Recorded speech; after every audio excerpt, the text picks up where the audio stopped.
Sir నమస్తే అండి. ఏం పేరు మీ పేరు? నా పేరు గోపాలరావు సార్. నా పేరు గోపాలరావు గారు. ఎక్కడ పటాన్చెరు లోకల్? పటాన్చెరు. సార్ ఏం లేదు, జిహెచ్ఎంసీ ఎన్నికలు రాబోతున్నాయి సార్. ఇప్పుడు ప్రధానంగా చూస్తే ఇక్కడ బీఆర్ఎస్, కాంగ్రెస్, బీజేపీ 3 పార్టీలు ఉన్నాయి. కవిత గారు కూడా ఆమె పార్టీ పెట్టుకుంది, టీఆర్ఎస్ అనే పార్టీ పేరు.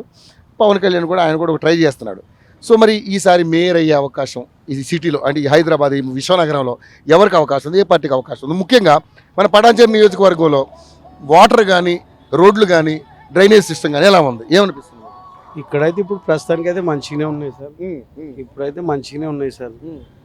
ఇక ఇప్పుడు ఎట్లా చెప్పాలంటే సార్, ఇప్పుడు మామూలుగా సీట్ ఎవరికి వస్తుందో దానికి బట్టి ఉన్నది, క్యాండిడేట్కి బట్టి ఉన్నది సార్. క్యాండిడేట్ బట్టే ఉన్నది సార్. ఇప్పుడు పవన్ కళ్యాణ్ వస్తే పవన్ కళ్యాణ్కి వేద్దామని ఉన్నది నాకు.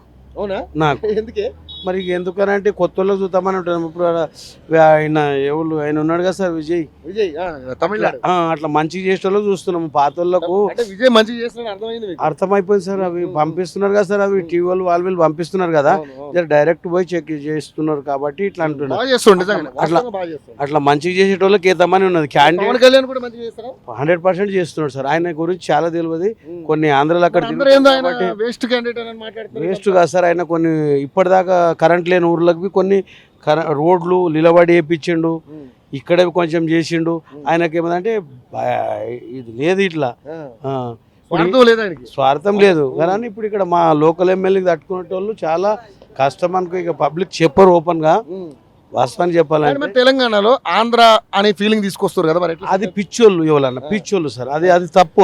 అది తప్పు. అది ఎవరన్నా ఒకళ్ళు చెప్తున్నారు కదా, అదే ఫీలింగ్ లేదు. హిందూ ముస్లింది లేదు, అదేం లేదు, ఏం లేదు, ఏం లేదు. ఒకటే రాష్ట్రాలుగా వేరు పుట్టినేమో అట్లనే ఉంటది. ఎవరన్నా ఒకళ్ళు ఇట్లా అంటారు కదా, కానీ అదేం లేదు సార్. ఆయన ఎవి గెలుస్తాయి. కానీ పవన్ కళ్యాణ్ ఒక అవకాశం ఇవ్వాలని మీరు అనుకుంటున్నారా? 100%. అయితే ఇప్పుడు మరి బీఆర్ఎస్ 10 ఏళ్ళు పరిపాలించింది సార్, కాంగ్రెస్ ఇప్పుడు చేస్తుంది. ఎలా ఉంది 6 గ్యారెంటీల పరిస్థితి? ఇప్పుడు కాంగ్రెస్ అయితే ఓడిపోయింది సార్, ఓడిపోయింది సార్. ఎందుకంటే అది 10 ఏళ్ళు చేసింది, యాస్ట రాలేదు. ఇది 16 నెలలకి యాస్ట వస్తుంది. ఎందుకనంటే ఇట్లనే సార్, పిరి పెళ్ళాం చచ్చిపోతే మొగడు పిరి, మొగడు చస్తే పెళ్ళాం పిరి. ఫిరీలు వద్దు సార్ మాకు, ఫిరీలు వద్దు. ఏమని ఇప్పుడు బస్కి ఇటుకెళ్ళి ఉద్యోగాలు కావాలి. ఇక ఉద్యోగాలు కావాలంటే సార్ మంచి నాయకానికి ఇట్లా చదువుకున్న వాళ్ళకి యూత్కు లెక్క పెట్టుకుంటున్నారు. ఇప్పుడు మెయిన్ అంటే సార్ యూత్కు, యంగ్ చదువుకున్న వాళ్ళకు, ఈ ముసలోళ్ళకు అది ఇది లేదు. వాస్తవానికి చెప్పాలంటే సార్, ఎవరైనా సరే నేను అనేది మంచి వ్యక్తికి అనుకుంటున్నారు కంపల్సరీ. ఇప్పుడు ఆ 10 ఏళ్లకు వీటికి ఇప్పుడు కంపల్సరీ మారుతారు సార్. ఇప్పుడు అంటే 10 ఏళ్ళు బాగా చేశాడు కేసీఆర్, ఈయన 5 ఏళ్ళు ఈయన ఓడిపోయింది అంటున్నాం. బీజేపీకి అవకాశం, బీజేపీకి అని అంటే సార్ ఉన్నది. బీజేపీకి ఇంకా టైం పడుతుంది, 5 సంవత్సరాల 10 సంవత్సరాల 100%. ఇప్పుడు వీళ్ళు పవన్ కళ్యాణ్ వచ్చి ఏదన్నా కలుపుకొని ఇట్లా చేస్తే 100% వాళ్ళకి ఉంటుంది. కానీ అవన్నీ అంత పెద్ద ఎత్తున మనకు తెలుస్తాయి. కవిత గారు కూడా వస్తున్నారు. కవిత గారు వస్తున్నారంటే సార్ వాళ్ళది ఫ్యామిలీది అవి కొన్ని ఉన్నాయి కదా, కానీ ఓట్లు జీరుస్తుంది ఆమె 100% కంపల్సరీ చేస్తుంది. ఉపయోగం ఉండదు అంటారు. ఇక ఉపయోగం ఉండదు అని అంటే ఇట్లా చెప్తాం సార్ దానికి మామూలుగా. కానీ మరి ఇప్పుడు మీరు అన్నది మాట వాస్తవమే. ఒక పవన్ కళ్యాణ్ లాంటి వాడికి మాకు అవకాశం ఇవ్వాలని మీరు అడుగుతున్నారు. విజయ్ కన్నా ఫస్ట్ చేసింది పవన్ కళ్యాణ్. చాలా మందికి తెలియదు.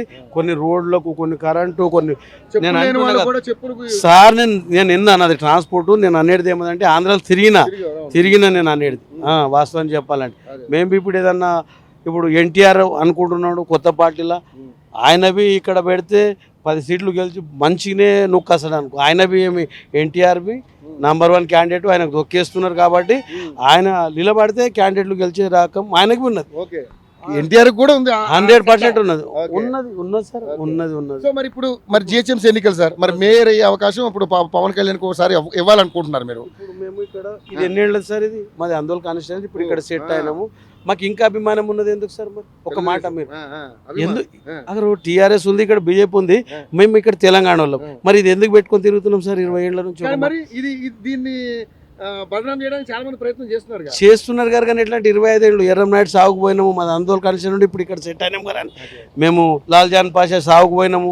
టీడీపీ అంటే మాకు సింగూరులో అప్పుడు మా భూములకు మాకు ఎన్టీ రామారావు మంచిగా చేసిండు కాబట్టి, అప్పుడు కాంగ్రెస్కు దామోదర్ రాజనరసింహకు టీడీపీలో ఉన్నప్పుడు 3 సార్లు ఓడగొట్టిండు. బాబు మోహన్ కానీ, మరి వాళ్ళు ఆంధ్ర వాళ్ళు అంటున్నారు, ఇక్కడ వాళ్ళు అంటున్నారు గారు. కానీ టీడీపీకి ఎందుకు లేదు సార్ 100% ఉన్నది, దానికి ఉన్నది కదా. ఇక కొంచెం టైం టీడీపీ పేరు తెర మీద వచ్చేసరికి ఆంధ్ర తెలంగాణ ఫీలింగ్ తీసుకుంటారు. ఇక్కడ పుట్టిన వాళ్ళు నిలబడతారు సార్. ఇప్పుడు ఆంధ్రలో ఉండండి ఎవరన్నా ఉండండి, ఇక్కడ అన్ని నిలబడ్డ వాళ్ళు ఉంటే ఇక్కడ ఓటు శాతం పెరుగుతుంది వాళ్ళకి. ఓకే. దానికి మరి మీ లెక్క ప్రకారం ఫైనల్ ఏమనుకుంటున్నారు? మాకైతే ఇప్పుడు అంటున్నారు కదా సార్, పవన్ కళ్యాణ్ నిలబెట్టినా కొన్ని వస్తాయి కంపల్సరీ వస్తాయి. సో మరి ఇప్పుడు మేరే అవకాశం ఎవరికి ఉంటుంది? ఇక అది తెలియదు సార్, ఇప్పుడు అయితే తెలియదు సార్, గెస్ చేయలేము సార్. పవన్ కళ్యాణ్ మాత్రం ఒక అవకాశం ఇవ్వాలంట. ఇవ్వాలి, కంపల్సరీ ఇవ్వాలి సార్, కంపల్సరీ ఇవ్వాలి. సార్ ఇంకో లాస్ట్ పాయింట్, ఇప్పుడు ఎస్ఐఆర్ అని దొంగ ఓట్లు తీసే కార్యక్రమం జరుగుతుంది. ఏం సార్ మంచిదా చెడుదా? మంచిదే సార్, 100% మంచిది, ఇది మంచిది. ఎందుకంటే ఆడేడ ఓట్లేసి అదే డబల్ ఇప్పుడు ఇక్కడ పింఛన్ తీసుకుంటున్నారు, ఆంధ్రాలో తీసుకుంటున్నారు, ఇక్కడ రేషన్ తీసుకుంటున్నారు, అక్కడ ఆంధ్రాలో తీసుకుంటున్నారు, అక్కడ తీసుకుంటే ఇక్కడ లేదు, ఇక్కడ లేదు. అది సెంటర్ ఒక్క జగలో ఉండాలి, ఎవరికైనా సార్. అది మామూలు. Thank you sir, thank you so much.